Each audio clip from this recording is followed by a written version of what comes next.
এনএইচএইট এর সম্প্রসারণ ও সংস্কার কাজের অগ্রগতি কতদূর তা খতিয়ে দেখতে national highways and infrastructure development corporation limited কর্তৃপক্ষের সাথে এক বৈঠকে মিলিত হলেন প্রাক্তন কেন্দ্রীয় মন্ত্রী প্রতিমা ভৌমিক।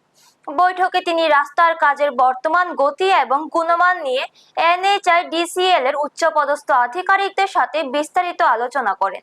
নির্ধারিত সময়ের মধ্যে জাতীয় সড়কের কাজ দ্রুত সম্পন্ন করার উপর জোর দেন তিনি, যাতে সাধারণ মানুষ ও চালকদের যাতায়াতে ভোগান্তি দূর হয়। প্রকল্প চলাকালীন উঠে আসা নানা সমস্যা ও তা দ্রুত সমাধানের পথ নিয়েও বৈঠকে আলোকপাত করা হয়। এনএইচআইডিসিএল কর্তৃপক্ষের তরফেও কাজের অগ্রগতি এবং দ্রুত কাজ শেষ করার আশ্বাস দেওয়া হয়েছে। ব্যুরো রিপোর্ট, নিউজ তৎকাল 24। যে আগরতলা থেকে খোয়াই হয়ে কমলপুর, কৈলাসহর, কুমারঘাটের যে আমাদের বাইপাস রাস্তাটা, এটার একবারে দুর্বিষহ যন্ত্রণা আমাদের যারা যাত্রী তারা ভোগ করছেন।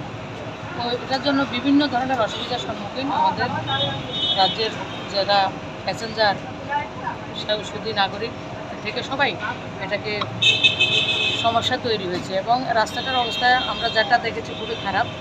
তার জন্য গত কয়েকদিন ধরে আমি সম্পর্কে রয়েছি এবং যারা অফিসার রয়েছেন ওনারা ওই জায়গাতেই ছিলেন। গতকালকে রাত্রে ওনারা এসেছেন, তো আজকে ওনার সঙ্গে আমি দেখা করতে এসেছি, যিনি দায়িত্বে রয়েছেন ইডি অফিসার চৌধুরী সাহেব।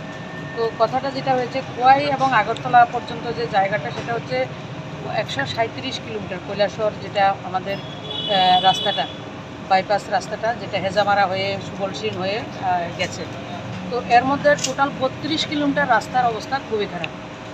বিষয় হচ্ছে 2020-এ এটা রাস্তা শুরু হয়েছে, কিন্তু এর বছর দেড়েক পরেই যে কোম্পানি সে দায়িত্বটা নিয়েছিল তারা রাস্তার দায়িত্ব ছেড়ে দিয়েছে। ওরা